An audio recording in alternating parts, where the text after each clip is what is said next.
Hey everybody, Andy Kvernen here with another Cornerstone Connection Daily Devotional. I want to present to you a fictitious scenario this morning, but perhaps one that could play out in any one of our families. Imagine it's Christmas and Deliver Hope is coming around again, and the opportunity to buy gifts for kids in need is there. And a family signs up with their kids, and they're all excited about it. Hey, we're gonna go to the store, we're gonna go to Walmart or Target or wherever, we're gonna buy these gifts, we're gonna do this together as a family, and we're gonna give them away, and it's gonna be awesome. And at first the kids are excited, and they think, hey, this is a good deal. There's a need there, we can do something about it, I feel good about doing that, I wanna do it, let's go to the store, Mom and Dad. And so Mom and Dad bring the kids to the store. They get to the store and they start to realize there's a whole lot of toys there, a whole lot of good things to enjoy.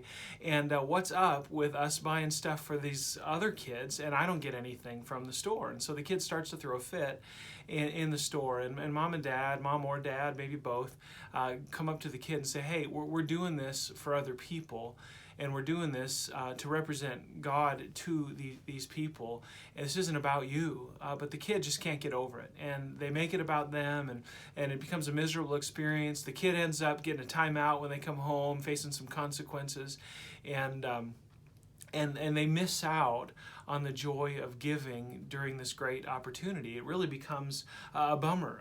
The gift still gets given, right? The Deliver Hope packages are delivered, and yet the kid that was participating, was having the joy of serving, now misses out. It reminds me of a story in the Old Testament, and it's a story that involves the people of Israel and Moses, their leader. And the people of Israel are in the desert. It's been a long stretch, and they've had to endure quite a lot as a result of their own lack of faith. And yet here they are, and they're struggling again. They don't have any water. And they start complaining to Moses, as happens throughout the narrative in the Pentateuch, those first 5 books of the Old Testament. People of Israel are complaining again, and God, they challenge God to do something about it. And at first, Moses steps up to the plate. Listen to what it says in Numbers chapter 20, starting in verse 6. It says, Then Moses and Aaron went from the presence of the assembly to the entrance of the tent of meeting and fell on their faces, and the glory of the Lord appeared to them. And the Lord spoke to Moses, saying, Take the staff and assemble the congregation, you and Aaron your brother, and tell the rock before their eyes to yield its water. So you shall bring forth water out of the rock for them, and give drink to the congregation and their cattle. And Moses took the staff from before the Lord as he commanded them. What does Moses do when there's a need? Well, he does what he ought to do. He goes to God and says, hey, God, what are we going to do about this? And God gives him a solution. Hey, here's an opportunity for you to serve the people. Here's what I want you to do. I want you to speak to a rock, and I'm going to bring forth water from that rock. And people are going to bring glory to me because of what I provide. Moses, I want you to be my agent here, and I want you to go and do this. Well, what does Moses do? He does the right thing here until he does the wrong thing. Check this out. Verse 10 says, Then Moses and Aaron gathered the assembly together before the rock, and he said to them, Hear now, you rebels, shall we bring water for you out of this rock? First clue that something's going wrong here. Moses starts to make it about him.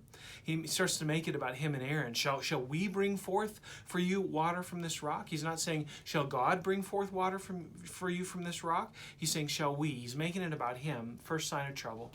And then it says, And Moses lifted up his hand, and when God said, Tell the rock, now what does Moses do? Verse 11, he struck the rock with his staff. Not only once, does it say, but he says he struck it twice.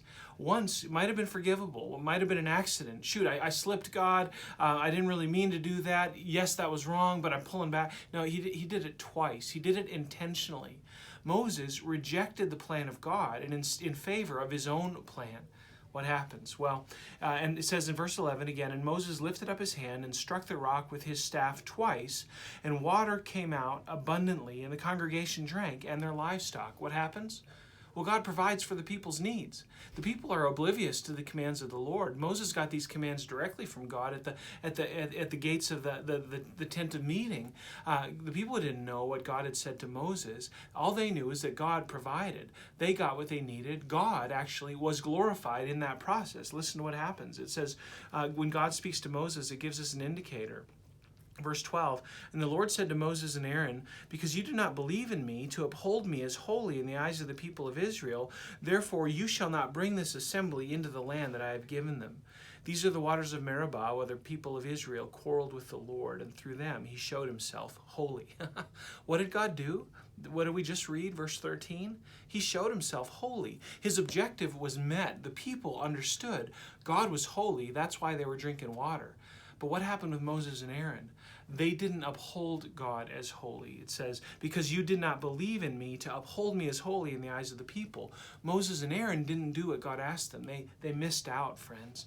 They initially did what was right. They fell on their faces. They assembled the people, but they made it about them. Moses made it about him, and he struck the rock twice.